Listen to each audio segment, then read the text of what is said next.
সম্ভাব্য বিষয়, এমন বিষয় না যে জর্দা যে কেউ খেলে তার শারীরিক ক্ষতি হবেই।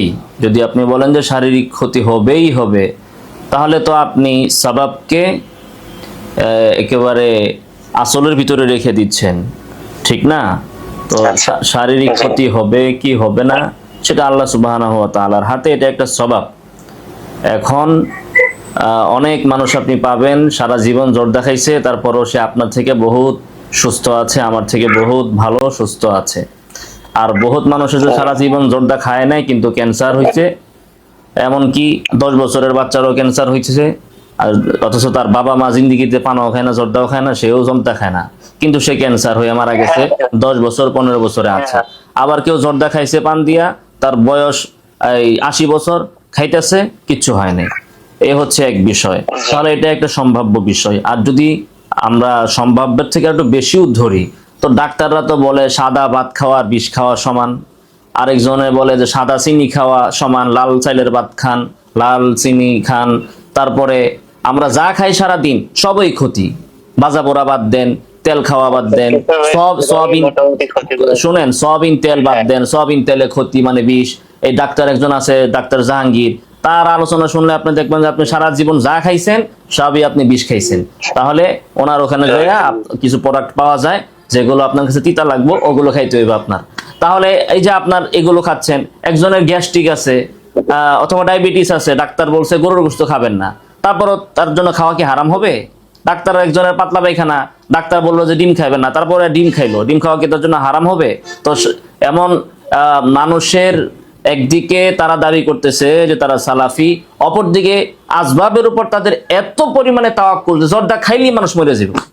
আল্লাহ তাআলার কোনো এখানে কোনো বাঁচার কোনো কায়দা নেই, বাঁচানোর কোনো সুরত নাই, আল্লাহর ক্ষমতাকে তারা পুরো অস্বীকার করে ফেলছে। এ হচ্ছে একটা বিষয়। 2 নম্বর বিষয়, আপনি যে যুক্তি দিয়েছেন যে হারাম হওয়ার যুক্তি কি, আল্লাহ তাআলা বলছে লিমা তুহাররিমু মা হাল্লাল্লাহু লাক, আল্লাহ যা হারাম করছে কেন তোমরা তাকে হারাম করো? এখন আল্লাহ এটা কোথায় হারাম করছে? আল্লাহ তাআলা বলছেন কুল লা আজিদু ফিমা উহিয়া ইলাইয়া মুহাররামান আলা তাইমিন ইয়াতামু ইল্লা ইয়াকুনা মাইতা আও দামান মাসফুহা ওয়া লাহমা খিনজির ফাইন্নাহু রিজসুন আও ফিসকান উহিল্লা লিগাইরিল্লাহি বি। তো এইখানে ফাইন্নাহু রিজসুন আও ফিসকুন উহিল্লা লিগাইরিল্লাহি বি, এখানে আল্লাহ তাআলা বলছেন যে এই কয়টা খাবার ছাড়া নবীকে বলতে বলছেন যে আমি আর কোনো কিছুই হারাম পাই না, যা হারাম তা এখানে বলে দেওয়া হয়েছে। তো এর বাইরে তো কোনো কিছু হারাম নাই, কোরআনে যা আছে তাই হারাম, এর বাইরে কোনো হারাম না। এখন আসেন এই নেশার বিষয়টা, মাদক কিনা। তো উপাদান দেখা তো আপনি কোনো জিনিসকে মাদক নির্ণয় করতে পারবেন না। তামাক পাতা থেকে হইলেই সেটা যে হারাম হয়ে যাবে এমনটা বলা যাবে না যদি নেশা না হয়। এখন আপনি আমাকে দেখান যে পৃথিবীতে আজ পর্যন্ত কোন বেডায় জর্দা খায়া তারপরে মাতাল হয়েছে, আপনি আমার দেখান। পৃথিবীতে এমন কোন নজির আপনি দেখাইতে পারবেন যে পৃথিবীতে কেউ পানের লগে জর্দা খাইছে পরে মাতাল হয়ে গেছে, মাতলামি করতেছে? মাতলামি তো করেন। এখন বলবেন তামাক তো মাদক, তামাক খাইলে নেশা হয় ইত্যাদি। ভাই তামাকও এরকম নেশা জাত না যে তামাক খাইলে মানুষ মাতাল হয়ে যায়। এখন আপনি যদি বলেন যে উপাদান, তাহলে মদ কোথা থেকে বানায়? আঙ্গুর দিয়ে বানায়, একদম খাঁটি মদ, যেটা খাওয়া সবার মতে হারাম, কোনো ইখতিলাফ নাই। সেটা হচ্ছে কি আঙ্গুর থেকে যে মদ বানায়, খামার, হাকিকি খামার যেটা। তো এখন কি আঙ্গুর থেকে মদ বানায় দেখে এখন কি আঙ্গুর খাওয়া হারাম হবে? ভাই নেশা তো আসতে হবে। এখন আহলে হাদিসরা বা সালাফিরা বা এরা বলে যা অল্প খাইলে নেশা, বেশি খাইলে নেশা হয়, তা কম খাইলেও হারাম। তো আপনি বলেন আমাকে যে পৃথিবীতে কোনোদিন জর্দা খাওয়ার কারণে নেশা হয়েছে কিনা? আপনি যদি 2 কেজি জর্দাও খান তারপরও আপনার মাতলামি হবে কিনা? আপনি দেখেন, মাতলামি হবে না। জর্দার ভিতরে মাতলামি কিছু নাই। হ্যাঁ, জর্দা বেশি পরিমাণে যদি আপনি খান তাহলে আপনার অস্বস্তি বোধ হইতে পারে, সেটা আপনার দুধ খাইলেও হবে, মধু খাইলেও হবে। আপনি যদি বেশি পরিমাণে গরুর গোশত বেশি খান তাইলেও হবে। অনেকে কিছুজনকে দেখলাম যে বাজি দুইরা গরুর গোশত না মিষ্টি খাইছে, পরে লোকটা মারাই গেছে। তো ভাই বেশি অতিরিক্ত খাইলে তো আপনার অস্বস্তি হবে, কিন্তু মাতলামি তো হবে না। আর সবচেয়ে বড় বিষয় যেটা এখানে, যে হাদিসে যে বলা হয়েছে মা উসকিরা কাসীরুহু ফাকালিলুহু মা আসকারা কাসীরুহু ফাকালিলুহু হারামুন, যে যা কিছু নাকি অল্প খাইলে বেশি খাইলে নেশা হয় সেটা অল্প খাওয়া হারাম। এই হাদিসের উদ্দেশ্য কি? উদ্দেশ্য হলো যে এমন জিনিস যেটা নেশা হয়, এখন আপনি অল্প খাইলেন, আজকে অল্প, কালকে আরেকটু, এরপরের দিন আরেকটু, এরপরের দিন একটু, খাইতে খাইতে একদিন বেশি খেয়ে ফেলবেন, আপনার নেশা হয়ে যাবে। অল্প খাইলে নেশা হয় না, বেশি খাইলে নেশা হয়, কিন্তু অল্প অল্প করে একসাথে বেশি খাবেন। কিন্তু জর্দা তো এমন জিনিস যেটা বানানোই হয়েছে অল্প খাওয়ার জন্য। জর্দা কেউ আধা কেজি খায় না, 1 কেজি খায় না। এটা মদের মতো না যে আজকে আপনি আধা গ্লাস খাবেন, এরপরে দিনে 1 গ্লাস, এরপরে দিন আরো বেশি খাবেন, এমন না। পানির সাথে মানুষ জর্দা পরিমিত পরিমাণেই খায়, কাজে ওই হাদিসটা এখানে ফিট হয় না। আর জর্দা বেশি খাইলেও মানুষ নেশাগ্রস্ত হয় না। আশা করি আপনার উত্তর হয়েছে। আরো কিছু আপনি বলবেন? হ্যাঁ জি, আমি একটু বলবো। আমি তো আপনার কথা শুনেছি, আমি আসলে বাধা দিই নাই।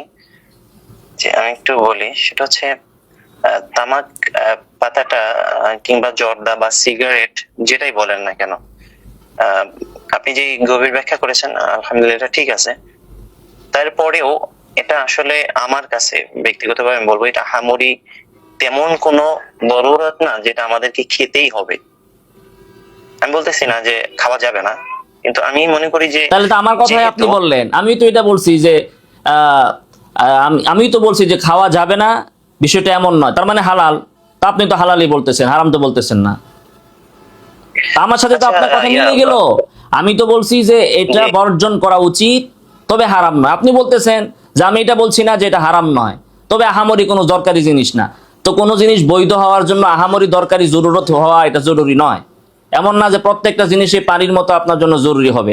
আপনি দোকানে যে চকলেট খান, এটা কি আহামরি আপনার জন্য জরুরি? চকলেট কি ক্ষতিকর না লাভজনক বলেন?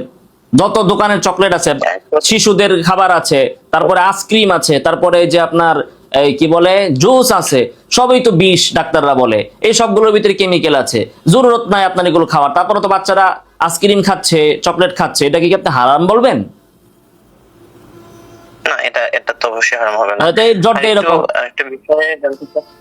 তাহলে আপনি তো আমার সাথে সহমতই পোষণ করলেন, ইখতিলাফ তো আপনার সাথে আমি দেখতেছি না। আপনি তো হারাম থেকে এখন যে খাওয়া যাবে না এটা আপনি বলছেন না, বললেন না। আমি সরাসরি হারাম এই জন্য বলতেছি না, যেহেতু ব্যাখ্যা এবং বিশ্লেষণের বিষয়। সরাসরি হারাম বলতে গেলে আমি তো তাহলে আমার কথার আপনি প্রতিবাদ করার উদ্দেশ্য কি? তাহলে আমি তো বলছি যে এটা হারাম নয়, আপনি আমি প্রতিবাদ করি নাই। আমি জাস্ট এটা জানতে চাইছি। কেন জানতে চাইছি? এটা নিয়ে অনেকে অনেক ধরনের গোজামিল, অনেক ধরনের জলগোলা, অনেক কিছু করতেছে। তো সত্যটা আমার সামনে নিয়ে আসা প্রয়োজন। এটা আমি প্রশ্ন করতেছি না কেউ। সত্যটা কি আপনার কাছে স্পষ্ট হয়েছে? সত্যটা হ্যাঁ আমার কাছে আমি স্যাটিসফাইড। আমিও মানুষকে বলতেছি না, আমি আমার জর্দার ব্যবসা নাই ভাই।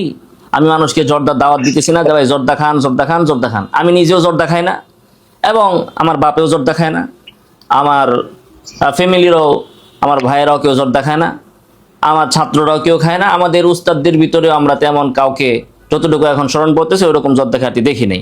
তবে একটা হালাল জিনিসকে আবার হারাম বানিয়ে ফেলবে, এটাকে আবার কটাক্ষ করেছে এখানে। ওই সালাফিরা বলে কি, ওরা বলে যে এই গরুর পেশাব খাওয়া হালাল, মানুষের বীর্য খাওয়া হালাল। ওইখানে এরা আবার এই হালাল জিনিসটাকে বলে দেয় হারাম। ঠিক আছে? এবং এটাকে এরা বানায় ফেলে যে এটা নাকি আমরা সারাদিন মনে হয় জর্দাই খাই। মানে হালালকে হালাল বলার কারণে এরা এমন অবস্থা যে আমরা মনে হয় সারাদিন জর্দা খাই। এদের কাছে যে পানির সাপ খাওয়া হালাল, ব্যাং খাওয়া হালাল, কুচ্চা খাওয়া হালাল, শিয়াল খাওয়া হালাল, আরো কত কিছু এরা বানায় রাখছে। আর এই হালাল জিনিসকে এরা একটু ব্যাখ্যা আপনার কাছে জানতে চাই। সেটা হলো যে একটা হাদিস আছে না, কুল্লু মুসকিরিন খামরুন আর কুল্লু মুসকিরিন হারামুন। এটা একটু আমার একটু বোঝাই জানতো আসলে এটা কি বলছে। এখানে যারা নেশা, যেটা যে জিনিস নেশা সৃষ্টি করে সেটা হারাম বলা হয়েছে। জি, এটার ভিতরে কি তামাক পাতাটা আসে? মানে তামাক পাতাটা তো আহামরি আসলে নেশা তৈরি করে না, কিন্তু এটা অভ্যাস তৈরি করে আর কি। ভাই আমার কাছে যতটুকু মনে হয় বাঙালিকর সমস্যা এখানে আরেকটা, সেটা হচ্ছে নেশা আর মাতলামি। মুস্কির মানে আমরা যেটাকে নেশা বলি, যে কারো চা খাওয়ার নেশা, কারো কফি খাওয়ার নেশা, কারো বিকেলবেলা খেলাধুলার নেশা, কারো একটু হাঁটা চড়ার নেশা। এই নেশা আর আরবিতে যেটাকে মুস্কির বলে, এটা এক জিনিস তো না, ওটা হচ্ছে মাতলামি। ওই নেশা মানে মাতলামি, আর এটা হচ্ছে আপনার অভ্যাস। কারো চা খাওয়ার নেশা আছে, কারো কফি খাওয়ার নেশা আছে, বাঙালিকে ভাত খাওয়ার নেশা, আর আরবগ আরেক ধরনের জিনিস খাওয়ার নেশা। আপনি বিদেশে যান, 2-3 দিন ভাত না দিলে আপনি অস্থির, পাগল হয়ে যাবেন, অস্থির হয়ে যাবেন। তো আপনার ভাতের নেশা আছে। তো ওই ধরনের নেশা তো মুস্কির না, ওইটাকে তো মুস্কির বলে না। মুস্কির মানে হচ্ছে মাতলামি, ওই নেশা মানে হচ্ছে মাতলামি। এখন বাঙালিরা ওই মাতলামিরে আর নেশার এক করে ফেলছে। এই কারো অভ্যাস হয়েছে জর্দা খাওয়ার, এটা যে তার নেশা বলতে কোনো কিছু খাওয়ার আগ্রহ, কোনো কিছু হালাল জিনিস খাওয়ার আগ্রহ কখনোই এটা নিন্দনীয় নয়। ঠিক আছে, মাতলামিটা যেটা নেশার দ্বারা যে নেশা হারাম সেটা হচ্ছে মাতলামি, নেশাগ্রস্ত হয়ে গেছে বলে না, নেশাগ্রস্ত অবস্থায়, নেশাগ্রস্ত মানে মাতলামি অবস্থায়, কোন জিনিসের প্রতি আকর্ষণ অভ্যাস, এটাকে নেশা বলে। আশা করি আপনার উত্তর হয়েছে। আর কিছু বলবেন আপনি? না, আর কিছু বলবো না, এই বিষয়গুলো ক্লিয়ার করার জন্যই আসলে আমার কল দেয়া। শুকরিয়া। তো আশা করি যারা শুনবে ওনাদের সহযোগিতা, জি জি ওনাদের এলেমে আসবে ইনশাআল্লাহ। জি। না, আপনি তো আমাকে মেসেজ দিয়েছিলেন যে আপনি এর পক্ষে কোরআন হাদিস থেকে দলিল দিবেন, হালাল হওয়ার পক্ষে, হারাম হওয়ার পক্ষে। আমার কথাগুলোই আপনি বলে দিচ্ছেন, আমি কি বলবো? দলিল এখন কই আপনার? শেষ? আচ্ছা ঠিক আছে ভাই, আমি শুকরিয়া, আপনাকে কাউন্টার বা আমি ধন্যবাদ ভাই, আপনাকে জাযাকাল্লাহ, আপনি বিষয়টা নিয়ে আলোচনা করার জন্য অসংখ্য ধন্যবাদ। জি ভাই, আসসালামু আলাইকুম ওয়া আমি রাহমাতুল্লাহ। আপনাকে কিন্তু জি ভাই, সমস্যা নেই, আপনি যে উদ্দেশ্যে ফোন দিয়েছেন আপনাকে মোবারকবাদ। আমি আপনাকে কিন্তু আমি আপনাকে কাউন্টার দিয়ে ওইভাবে বলি নাই। আমার আচ্ছা। প্রয়োজনটা ছিল সত্যটা সামনে সামনে নিয়ে আসা, এবং শুকরিয়া সেটা শুকরিয়া, জাযাকুমুল্লাহ। আল্লাহ তাআলা আপনার মাকাম আরো বুলন্দ করে দিন, আমিন। আসসালাম।